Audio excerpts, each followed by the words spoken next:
തോരൻ ഉണ്ടാക്കാനായിട്ട് നമ്മളിവിടെ എടുത്തിരിക്കുന്നത് അച്ചിങ്ങപ്പയർ, കാബേജ്, ക്യാരറ്റും ആണ്. കാബേജും അച്ചിങ്ങപ്പയറും ക്യാരറ്റും ചെറുതായിട്ട് ചോപ്പ് ചെയ്തെടുക്കണം. കട്ട് ചെയ്തെടുത്ത വെജിറ്റബിൾസ് ഒരു പാനിലേക്ക് ഇട്ട് കൊടുക്കാം.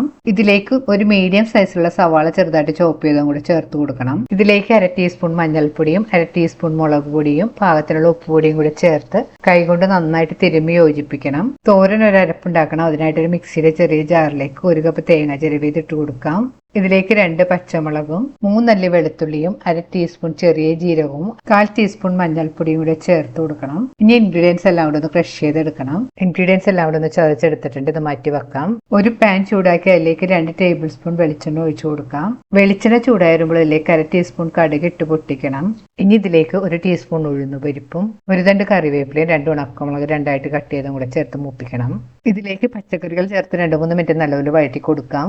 പച്ചക്കറികൾ പാൻ്റെ ഒരു സൈഡിലേക്ക് നീക്കി വെക്കണം. അതിനുശേഷം അതിൻ്റെ നടുവിലേക്ക് ചതച്ച് വെച്ചിരിക്കുന്ന ഇൻഗ്രീഡിയൻസ് ചേർത്ത് കൊടുക്കാം. അരപ്പിട്ടതിന് ശേഷം അതിൻ്റെ മുകളിലേക്ക് പച്ചക്കറികളെല്ലാം തട്ടിപ്പൊത്തി വെച്ച് കൊടുക്കണം. അതിനുശേഷം പാൻ മൂടി കുറച്ച് സമയം കുക്ക് ചെയ്യാം. മീഡിയം ലോ ഫ്ലെയിമിൽ വെച്ച് വേണം കുക്ക് ചെയ്യാനായിട്ട് ഇടക്ക്. ഇനി പാൻ്റെ മൂടി മാറ്റി നോക്കാം. ഇപ്പോൾ പച്ചക്കറികളെല്ലാം പാകത്തിന് കുക്കായിട്ട് വന്നിട്ടുണ്ട്. ഇനി പാൻ്റെ മൂടി തുറന്ന് വെച്ച് തന്നെ നല്ലതുപോലെ മിക്സ് ചെയ്ത് കുറച്ച് സമയം കൂടി കുക്ക് ചെയ്യണം. തോരനിലുള്ള വെള്ളമെല്ലാം ഒന്ന് വറ്റി വരണം. ഇപ്പം നമ്മുടെ കൂട്ടുതോരൻ റെഡി.